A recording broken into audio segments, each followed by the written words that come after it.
Welcome to the Daily Bolster. Each day we welcome transformational executives to share their real-world experiences and practical advice about scaling yourself, your team, and your business. Welcome to the Daily Bolster. I'm Matt Blumberg, co-founder and CEO of Bolster, and I'm here today with John Tincoff. John is a partner at REMUS Capital, which is an early-stage technology investor in Boston. John, it's good to see you. Yeah, great to see you too, Matt. So I'm excited about our topic for today, which is the last mile of the interview process. So you and I have both been involved in hiring lots of senior executives, board members over the years. Interview processes can be extremely drawn out and lengthy, and yet there is still an important last mile. So you coined the phrase, not me. Tell me what the last mile is in your view. Thank you. I need to make sure to trademark it. I think when I describe it that way, it's partly because of the sensation that you get, especially when you're working with maybe first-time founders who are kind of going through an arduous key hire process.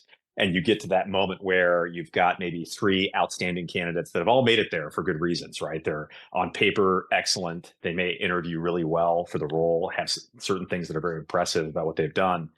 But oftentimes we've seen with our first-time founders, especially, that there can almost be a rush at the end of such a long process where you've invested all this time, you've kind of calibrated profiles, you've had to figure out what you want. And I'm sure this is all very familiar to you, Matt, from both ends. And they get to the end and they kind of want to rush through a couple pro forma references. And so that last mile in particular, the reference checking and doing back channel references that are kind of well thought through and considered, I think can really make or break what ends up being a really successful process and successful outcome versus one that kind of takes that maybe wrong turn at the last minute. And we've seen this kind of go both ways, and both from the receiving end and kind of the giving of references, where it was kind of crystallized for me, in one case not too long ago, where I was actually the person called for the reference at the very end of a pretty important process for a pre-IPO company, C-suite level hire. And all of a sudden, while I'm walking down the streets of Manhattan, I get this one kind of unexpected phone call from a number I don't recognize. And it's someone asking about, what would you recommend? This person's up for, a CXO gig. And it sounds like it's a perfunctory call, right? Like, hey, don't want to bother you too long, just checking exactly. it. Yeah, I've gotten those. As far as the clock in the process, it's at 11:55. Yeah, and they're like making sure they're checking the boxes. And my immediate reaction is, well, I don't want to speak too soon, but effectively, if you talk to any member of the board of this company, they would tell you not to hire this person. And realizing it had gotten to that point was such a moment for me, being on that end. And then I think on the flip side, it doesn't always have to be a pure reference call. You can think about how in certain cases where we've been trying to figure out who between two phenomenal candidates is the right person. An unconventional way of of doing that last mile has been to have what I think you might call an audition, but with one of our other kind of VPs of product in the portfolio, someone who we know and have worked with very closely, who was willing to step in and effectively double as an interviewer in a different way. Yeah, I love doing that. That's one of the things we do in a bolster search is we have, we bring a CXO, bring an operator into the process. And we find that that's really helpful for first-time founders. If they've never hired a CFO before, they don't know what good looks like, right? If it's a non-technical founder hiring a technologist, like they don't even know what to ask them. So I think that's a great way of covering that last mile. Yeah, and as a CEO, I think it's obviously, we all know how hard of a job it is, but hiring is such a key component, and yet it's not like you've had the opportunity to have that many reps, particularly when you're hiring as a Series A, post-Series A company or post-Series B company. You haven't probably had that many reps in hiring of each of these disciplines. Yeah, and so it makes sense that you could end up falling into that trap. Yeah, so I want to back up for a second because you just gave me an interesting thought, which is, so you're calling it the last mile, and it's a reference check at the last mile, how important it is. But the example you just gave of someone calling you, your reaction was like, really? You're just calling me now? It's 11:55.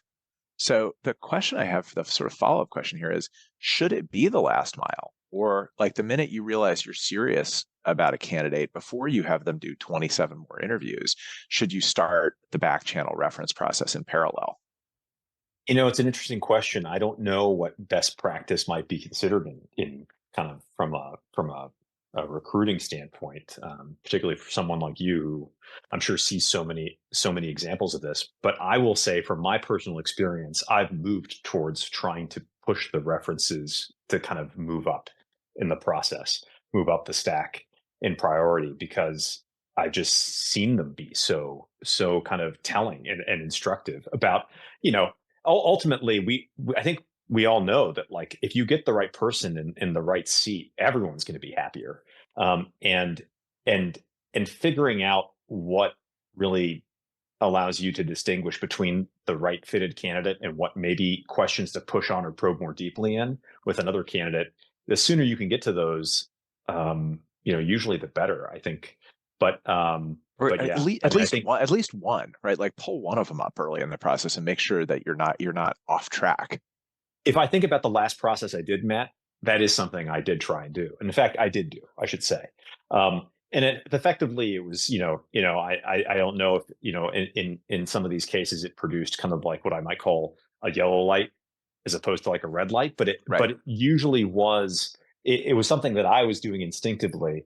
Haven't necessarily made it a practice that I mandate, but I do think you're right that probably most founders would be better served by doing them, at some stage, some milestone that's like, 2/3 of the way through the process, until, as opposed to waiting until the very Until end, the when you're end. actually just picking between people. Yeah, and well, look, a yellow light, all that means is you should do another one. That's right. That's Right. exactly So right. this is And it great. So allows you to maybe better inform, the deeper references that you might pull for further on. It's right. sometimes just about making sure you're asking the right questions. And that's true, I think, of so much interviewing. You might be able to kind of speak to that, but Yeah. I think that's the thing I would think about.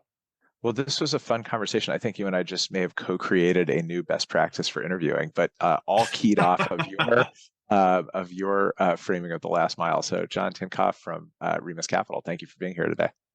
A pleasure, Matt, and I really appreciate what you're doing here with Bolster.